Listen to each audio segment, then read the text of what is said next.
Hey guys, so it's been quite a while since I filmed a video from my bathroom.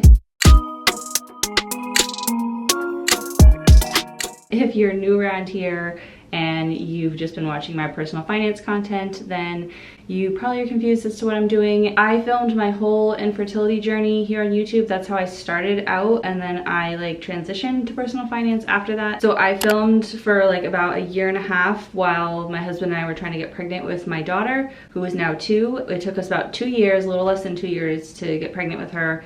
And the first 6 months I wasn't documenting the journey because I didn't really know what was happening. And then after I figured that out, I started putting videos up as a way to cope with it and build a community and find support and stuff. So I've always planned to film when we were trying to conceive baby number 2. I'm convinced the thing that was wrong was I wasn't on thyroid medication, because my thyroid, I have hypothyroidism, so my thyroid's a little bit slow. It's not that bad, but I think it was enough to interrupt my stuff. Yeah, because before I went on thyroid medication, I wasn't getting a period regularly, and then after 6 months after I went on it, I started getting one regularly. And then actually since I had my daughter, it's been very, very regular. Before having her, it was pretty regular, but not exactly. Now it's super regular. I ovulate almost every 28 days exactly. I've been kind of tracking it a little bit, without taking tests, just kind of keeping an eye on it. We didn't use any birth control the past 2 years. I just kind of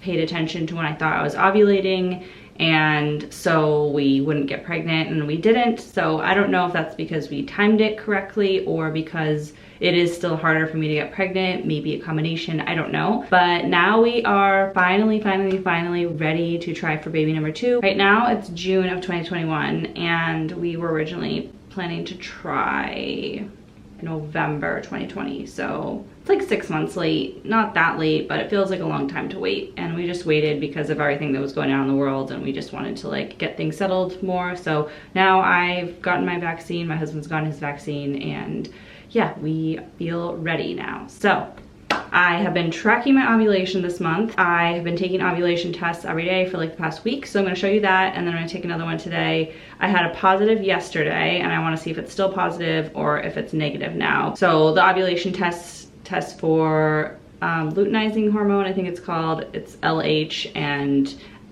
when you ovulate, that peaks and then it drops quickly, and that's what makes the egg release. So I already peed in a cup for today. So I just got these really cheap ovulation tests off Amazon. This is what they look like. I will link them in the description for the video. It came with 20 ovulation tests and 20 pregnancy tests, I believe. So I am just going to dip this.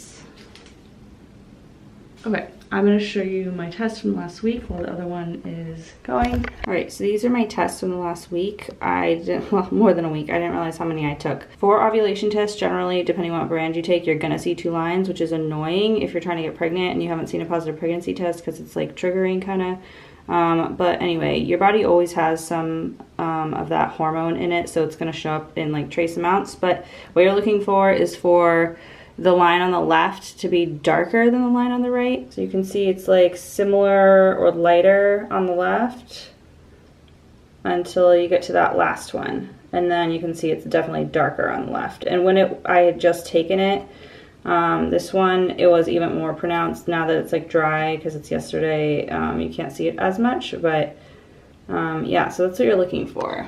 So usually it'll be positive for 24 hours or so. So let's see, this one's probably pretty much ready now.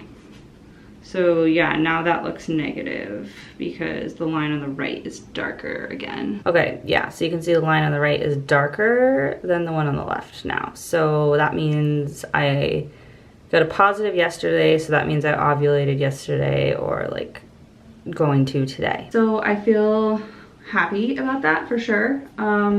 Because I thought that's when I was gonna ovulate, and then that's when I did ovulate. But I feel really just doing this whole thing kind of turns my stomach a little bit, just because of what I went through last time. And I felt really excited about this a couple weeks ago, and now I'm just starting to feel just really anxious, and I don't know if I'm ready to jump back into all this. I am, for sure, I'm ready, but I don't want to go through what I went through last time. I just, especially after the last year and a half, that's with everything that's been going on in the world, it's just like I'm ready for life to be a little easier, and I just like, I'm hopeful that it will happen faster this time because we figured out what the problem was, I think, last time. It doesn't explain why I had the ectopic, and if you don't know, I had an ectopic and I documented all that, but that doesn't always have an explanation. My fertility doctor said because I'd smoked a cigarette within 6 months of trying to get pregnant, which I had quit, but I had like one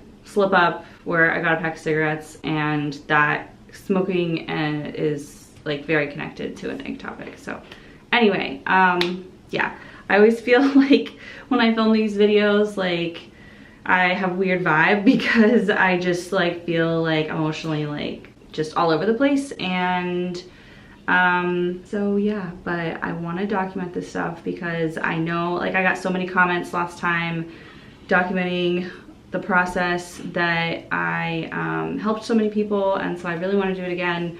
Hopefully this series will be really short this time, like, you know, hopefully this will just be like, okay, a couple months and then I get pregnant, or maybe 1 month. Like, I have it in my head that it's only gonna take 1 month, even though I know that's not realistic. I just have it in my head I'm gonna get pregnant in the first month. So it's funny because I'm posting these, like, I haven't decided exactly when, but it's gonna be at least a month later from when I film them, just so I have time to like tell my friends and family and time to process what's going on. I just feel like now, like when I was posting before, I had like 1,000 subscribers or less, and so it was a lot less, I don't know, like it just, I want time to like process it before I share it with more people. So by the time you guys watch this video, I'll already know if we got pregnant this month.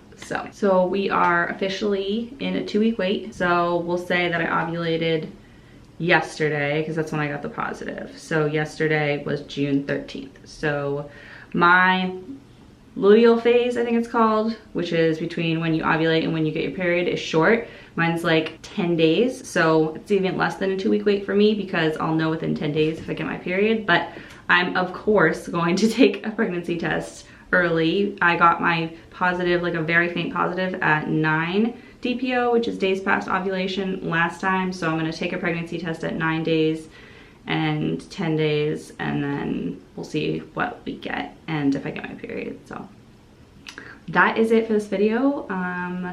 I am excited, nervous, all the feelings for this step, but I am feeling good about it. Like, I am overall feeling good. It's a lot to dive back into this after everything that happened last time. So thank you guys so much for watching. I will be back. I'm gonna film a video about a week from now, I think, that talks about like my 2-week wait symptoms, if anything, stuff that I'm feeling, all that. And so I'll be back with that video probably, and then the next one after that will be me taking a pregnancy test. So thank you guys so much for watching. I'll see you in my next video. Bye.